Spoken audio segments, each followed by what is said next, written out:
Hello, welcome to Viking Caithness and a happy St Stephen's Day to you. I'm in Thurso, where I've been spending Christmas, which is in Caithness and is in the far north of Scotland.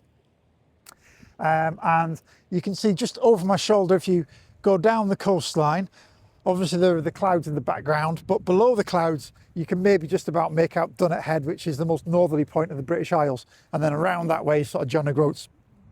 In the far distance, you can maybe just about make out the coastline of the island of Hoy, which is the southernmost of the Orkney Islands. And behind that, the mainland and all of the other associated islands, where there's a whole bunch of Viking Age stuff.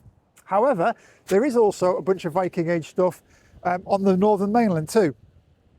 So, like I said, we're in Thurso. So if you go 15 miles that way, you'll get to Ray. And in the 1920s, a couple of Viking Age burials were discovered in the sand dunes there.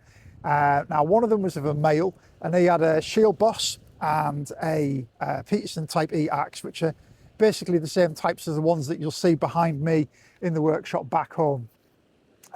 Additionally, in that fella's grave, as well as a skeleton, by the way, was a ringed pin, a small knife, a sickle.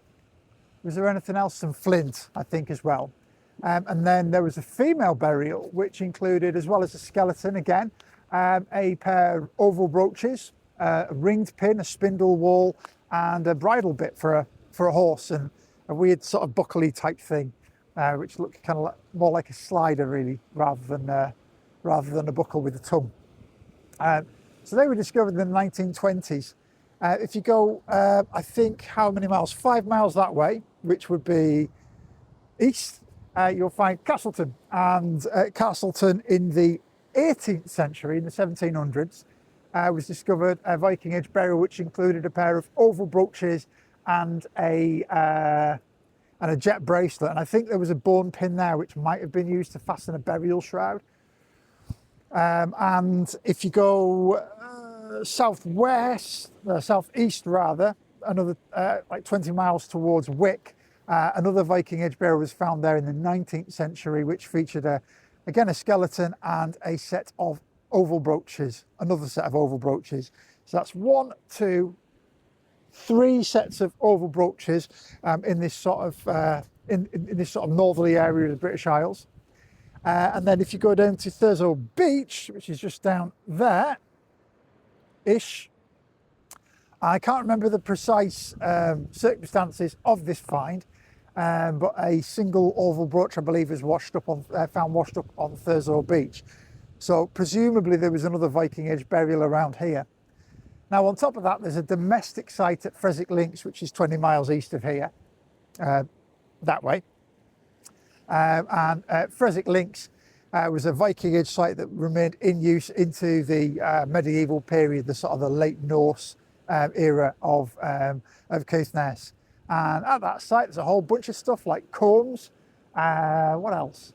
Combs. I think there was some parts, at least parts of some glass vessels, some brooches, evidence of like, craft industry, a whole array of different bone bits and pieces, which obviously I love, and some strap ends and things like that. So there's actually quite a lot of Viking Age stuff on the northern coast before you even get to Orkney.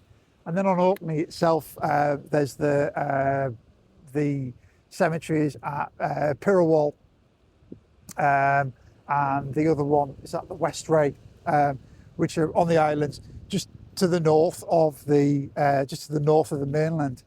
So there's a heck of a lot of really cool Viking Age stuff in the north.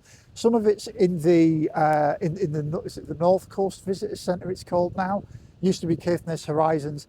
They've got some of the stuff. A lot of the rest of the stuff is either in display. I think some of it might even be on display in the National Museum back down in Edinburgh in the far south, in the far south of Scotland, or Englandshire, as my father-in-law used to call anywhere south of Perth.